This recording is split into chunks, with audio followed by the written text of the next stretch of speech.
Adrian, what are you waiting for? Give her the divorce papers. Sign them. What is this? You were never suitable for the Sinclair family. You came from nothing. You embarrassed our family. You never belonged in our world. Sabrina is everything I've ever wanted. She'll be the perfect Mrs. Sinclair. The sharp sound of papers slamming onto the hospital tray made every nurse in the room freeze. Naomi Brooks instinctively tightened her arms around her newborn twins. Noah stirred softly against her chest while little Nora let out a sleepy cry. Only 4 hours had passed since she had endured one of the hardest deliveries of her life, and her body still trembled with exhaustion. She slowly lifted her eyes. Standing beside her hospital bed was her husband, Adrian Sinclair.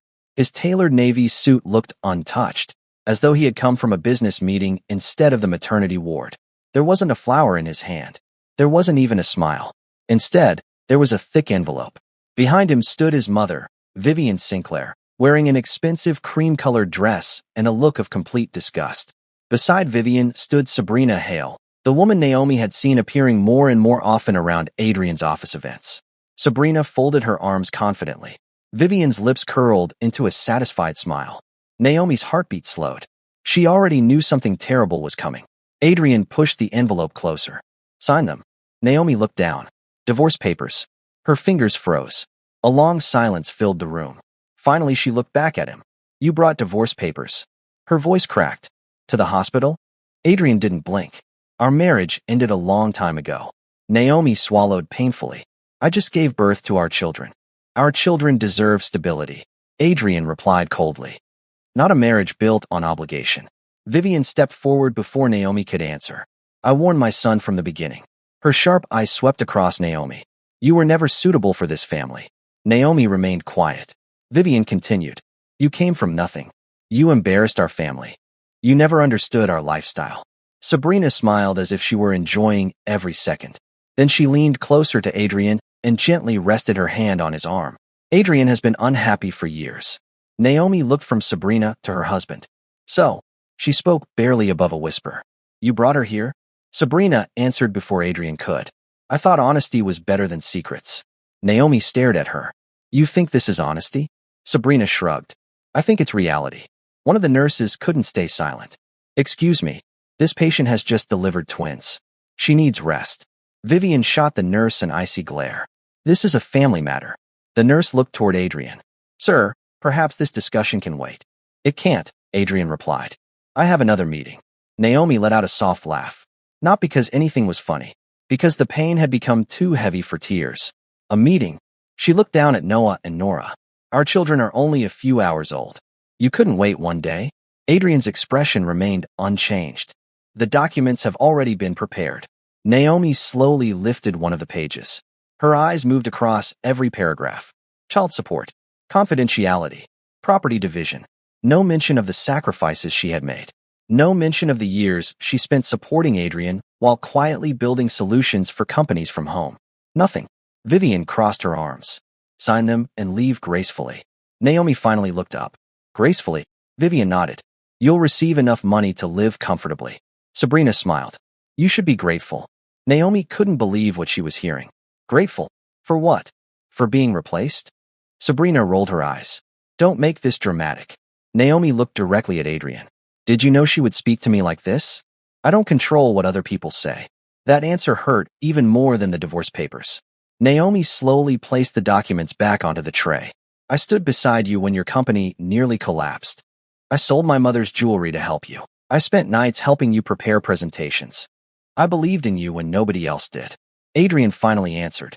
And I appreciate everything you've done. Naomi stared at him. You appreciate it? Her voice rose for the first time. You come into the maternity ward with your mistress and your mother while I'm holding our newborn babies. And you call that appreciation? The babies began crying. Naomi immediately held them closer. I'm sorry, she whispered to them. I'm so sorry. The nurse gently adjusted the blankets around the twins. Vivian sighed impatiently.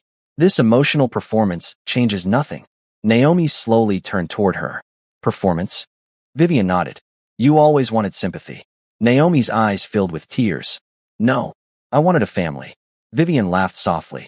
A family? You should have remembered your place. Adrian picked up a pen. Just sign. Naomi looked at the pen. then at Adrian, then at her babies. For several seconds, she said nothing. Sabrina smirked. I guess she finally understands. Then Naomi surprised everyone.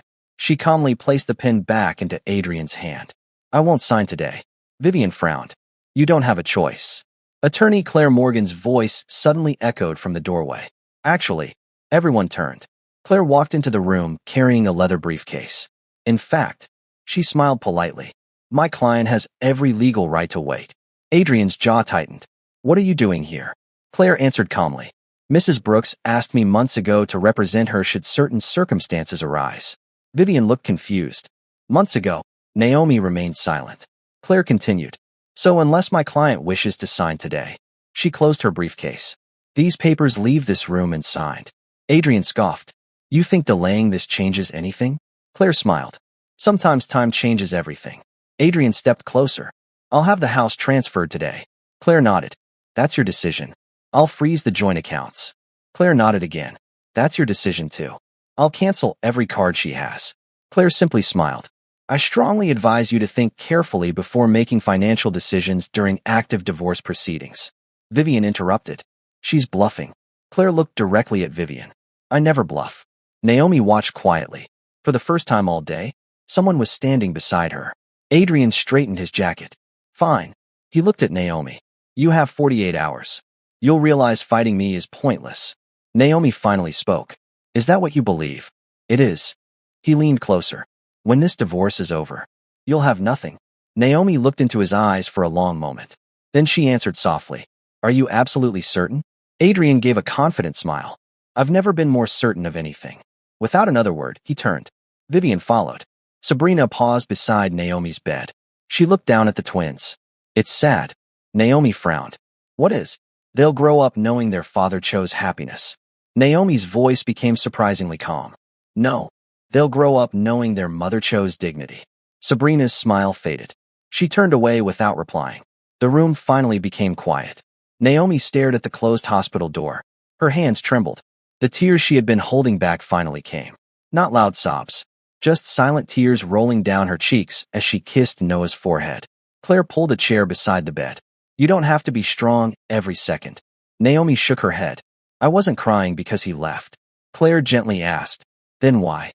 Naomi looked down at her sleeping twins. I'm crying because one day they'll ask me why their father walked away on the day they were born. Claire reached into her briefcase. I have something to show you. Naomi looked up. Claire slid a sealed folder across the bed. It's time. Naomi looked at the familiar confidential documents inside. The documents that no one in the Sinclair family knew existed. Her breathing steadied. For the first time since Adrian walked into the room, a quiet determination replaced the heartbreak in her eyes. She whispered, almost to herself, they think they've already won. Claire gave a knowing smile. They have no idea the game hasn't even started. Naomi stared at the sealed folder without opening it immediately. Her hands rested gently on Noah and Nora as they slept peacefully beside her. For a brief moment, she wished none of this had happened. She wished Adrian would walk back through the door, apologize, hold his children, and tell her it had all been a terrible mistake. But deep inside, she knew that man no longer existed. Claire broke the silence. Naomi, you don't owe anyone another chance to hurt you. Naomi slowly nodded. I know. Claire slid the folder closer. Then it's time to protect yourself. Naomi opened it carefully. Inside were contracts, patent registrations, licensing agreements, development records. Every document she and Claire had spent nearly 3 years preparing. Claire smiled gently. Everything is exactly where it should be. Naomi exhaled. He never suspected anything. Claire chuckled softly. He never asked. Naomi looked toward the window. He always assumed my laptop was filled with recipes, shopping lists, and children's names. Claire raised an eyebrow. He underestimated the woman sharing his home. Naomi gave a sad smile. He stopped seeing me years ago. 3 days later, Naomi walked out of the hospital carrying little Nora while Claire carried Noah's baby carrier. The warm sunlight hit Naomi's face, but it brought little comfort. She pulled out her phone. No missed calls from Adrian. No messages. Nothing. Claire noticed. Still hoping. Naomi locked the phone. No. I was just confirming what I already knew. Claire squeezed her shoulder. You have 2 beautiful reasons to keep moving. Naomi smiled at her babies. They're enough. The driver stopped outside the Sinclair mansion. Naomi wanted only one thing. To to collect her belongings peacefully. She stepped toward the front gate. Before she reached the entrance, 2 security guards blocked her path. "Good afternoon, Mrs. Brooks." She nodded politely. "I'm here to collect my things." The older guard looked uncomfortable. "I'm sorry, we've received instructions." Naomi frowned. "What instructions?" The younger guard lowered his eyes. "We're not permitted to let you inside." Naomi blinked. "I'm not a stranger. This is my home." Before either guard could answer, Vivian walked onto the front steps with perfect posture and a satisfied smile. "I was wondering when you'd arrive." Naomi looked at her calmly. "I'm here for my belongings." Vivian folded her arms. "This is no longer your residence. My clothes are inside. My children's things are inside. My personal documents are inside." Vivian shrugged. "They've already been packed." Naomi looked hopeful. "Good. Then I'll collect them." Vivian smiled. "They've been placed in storage." "Where?" "You'll find out after the divorce." Claire stepped forward. "Mrs. Sinclair, refusing access to personal property during ongoing legal proceedings is a serious mistake." Vivian laughed. "You lawyers always enjoy making threats." Claire remained composed. "I don't make threats. I explain consequences." Vivian ignored her. Instead, she looked directly at Naomi. "You should have signed." Naomi asked quietly. "Did Adrian approve this?" Vivian answered without hesitation. "My son finally understands that kindness only creates entitlement." Naomi stared at the mansion.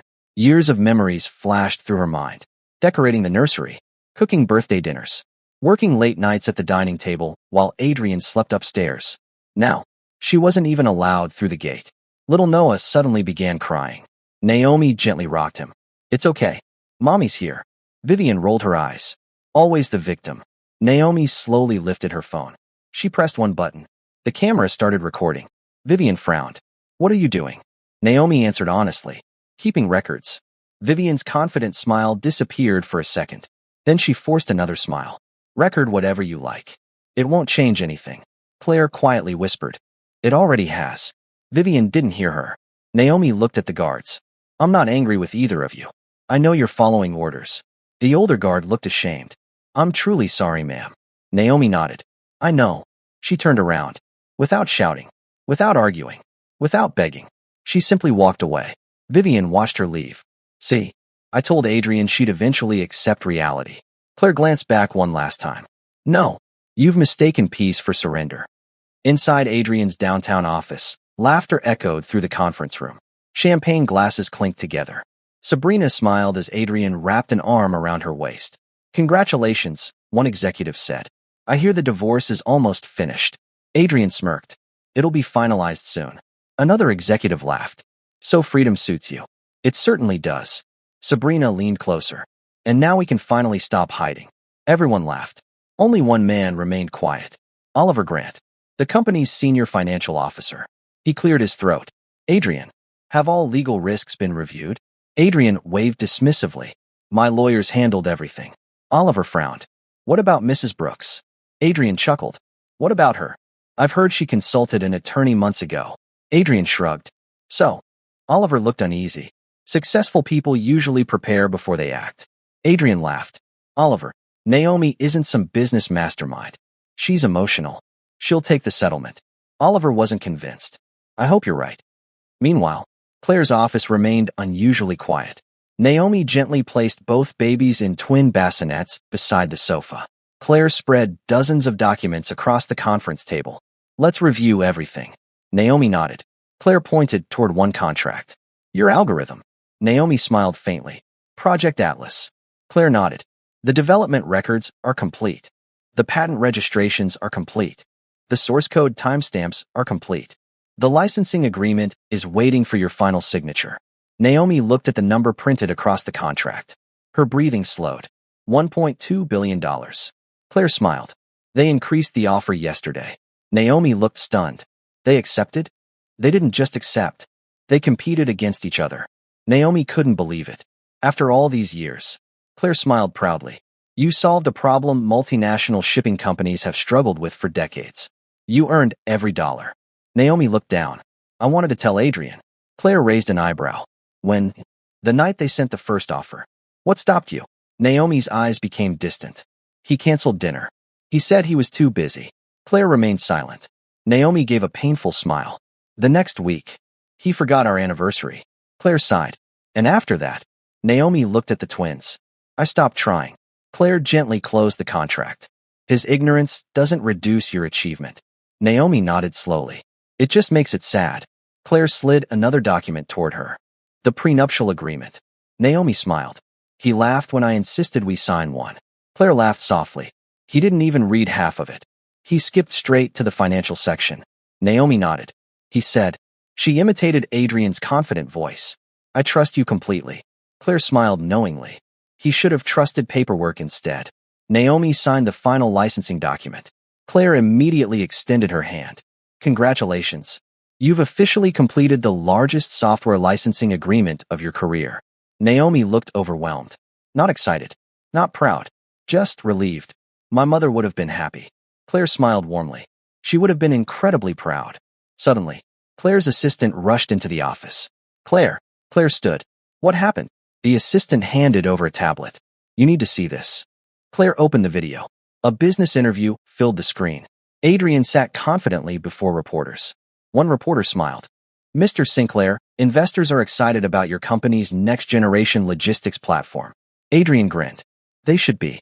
It'll redefine global supply chain management. Naomi's expression changed instantly. Claire looked at her. What's wrong? Naomi's voice became dangerously quiet. Those aren't his words. Claire frowned. What do you mean? Naomi stared at the screen. He just described my algorithm. The room fell silent. Claire replayed the interview. Every sentence, every feature, every capability. It matched Naomi's confidential invention almost word for word. Claire slowly lowered the tablet. Then she smiled. Not because it was funny, because Adrian had just handed them something priceless. Evidence. Claire immediately made several copies of the interview.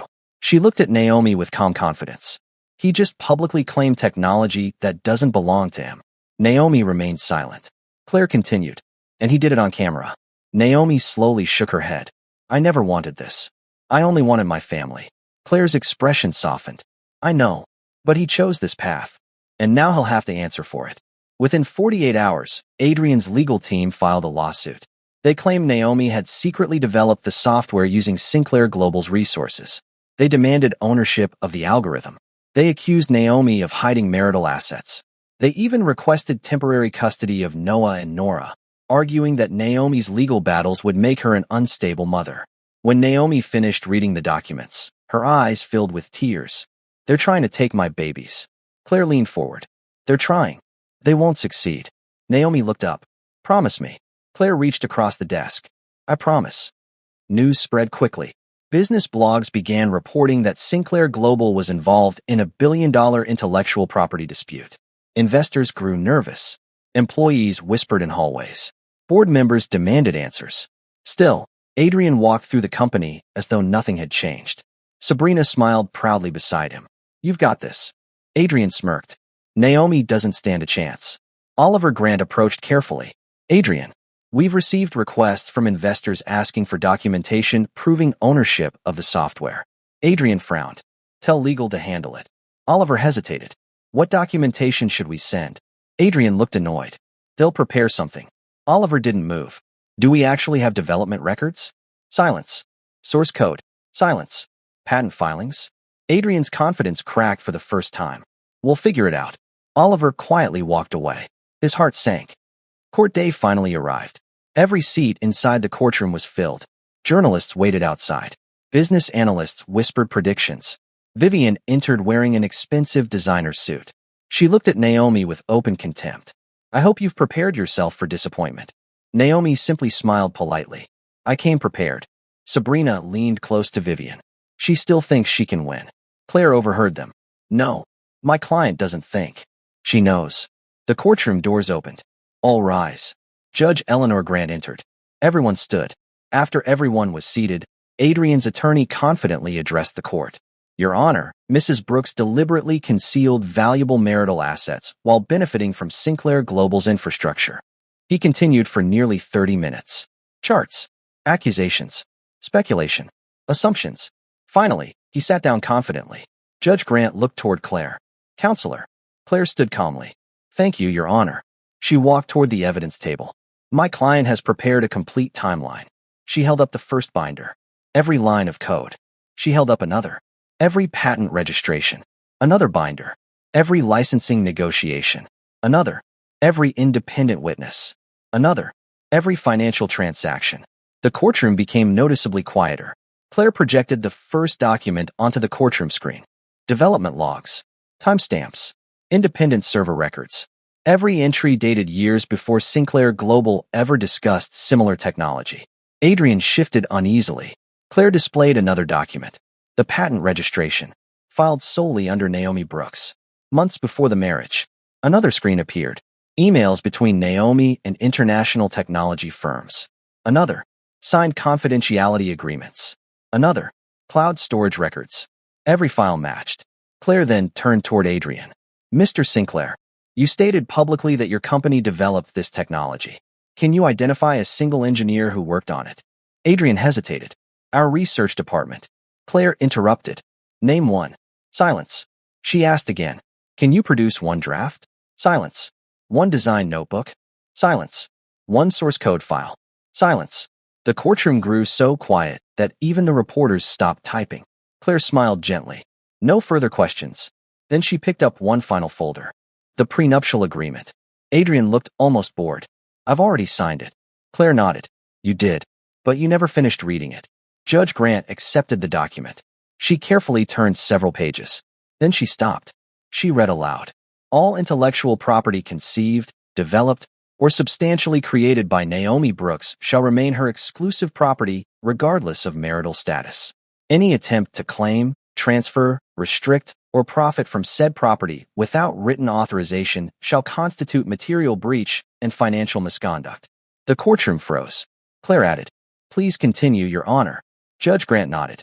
Should either party engage in financial coercion, unlawful restriction of property, retaliatory account freezes, or interference with the other party's professional activities, the injured party shall be entitled to full legal remedies, reimbursement, attorney fees, and additional equitable relief deemed appropriate by the court.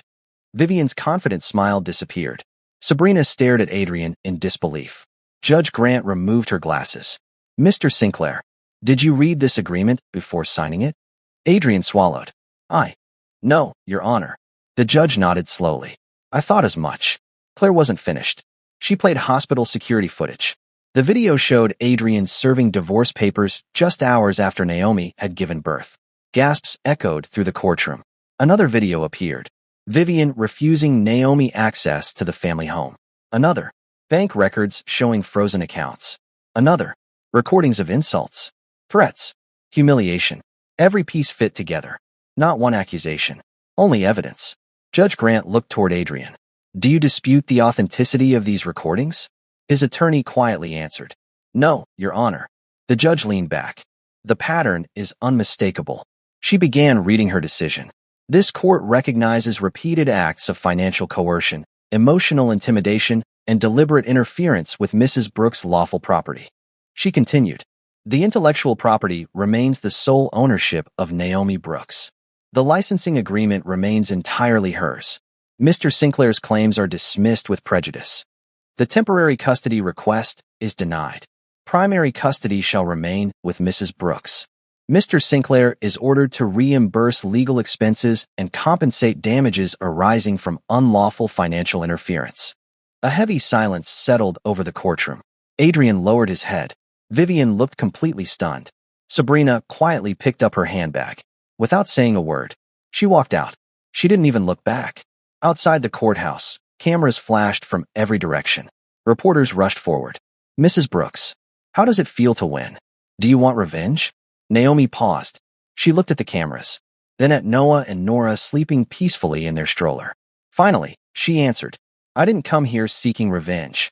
I came seeking justice. Another reporter asked, What would you like people to learn from your story? Naomi smiled gently. Never confuse someone's kindness with weakness. Never assume silence means surrender. And never stop protecting the things you've worked honestly to build. The interview spread across television and social media within hours. Public opinion shifted almost overnight. Sinclair Global's board announced an emergency meeting. Major investors withdrew funding. Several executives resigned. Within weeks, Adrian was removed as chief executive officer. No company wanted to hire him. His reputation had become inseparable from the courtroom defeat. Vivian stopped attending charity galas after former friends quietly distanced themselves. People who once admired her influence now whispered whenever she entered a room. As for Sabrina, she disappeared from Adrian's life as quickly as she had entered it. When the money, status, and attention vanished, so did she. 6 months later, Naomi stood on the porch of her new home overlooking a peaceful lake. Noah laughed as he chased bubbles across the garden. Little Nora clapped excitedly while trying to catch them. Claire arrived carrying a small gift bag. I thought our youngest shareholders deserved a present. Naomi laughed. They'll love anything with bright colors. Claire watched the twins playing. You know, I haven't seen you smile like this in years. Naomi looked toward the children. For a long time, I thought losing my marriage meant losing my future. Claire smiled. And now? Naomi answered without hesitation. I understand something I couldn't see before. Claire waited. The day Adrian walked into that hospital with divorce papers, I thought my life was ending. She looked at the twins again. But it was actually the day my real life began. Claire hugged her warmly. You earned this peace. That evening, as the sun disappeared beyond the lake, Naomi tucked Noah and Nora into their beds. She kissed each forehead. I'll always protect you. I promise. Sometimes the people who try hardest to break you become the reason you discover how strong you truly are. Wealth can be lost. Titles can disappear. Reputation can crumble overnight. But integrity, wisdom, and quiet resilience create a foundation no one can steal. If this story touched your heart, don't forget to like this video, subscribe to the channel, and turn on the notification bell so you never miss another inspiring story of courage, justice, and hope. And before you go, tell us in the comments. If you were Naomi, would you have forgiven Adrian after everything he did, or would you have walked away forever? Until next time, remember this. The loudest person in the room isn't always the strongest. Sometimes, the quietest person is simply waiting for the right moment for the truth to speak, and when it does, no amount of power or pride can silence it.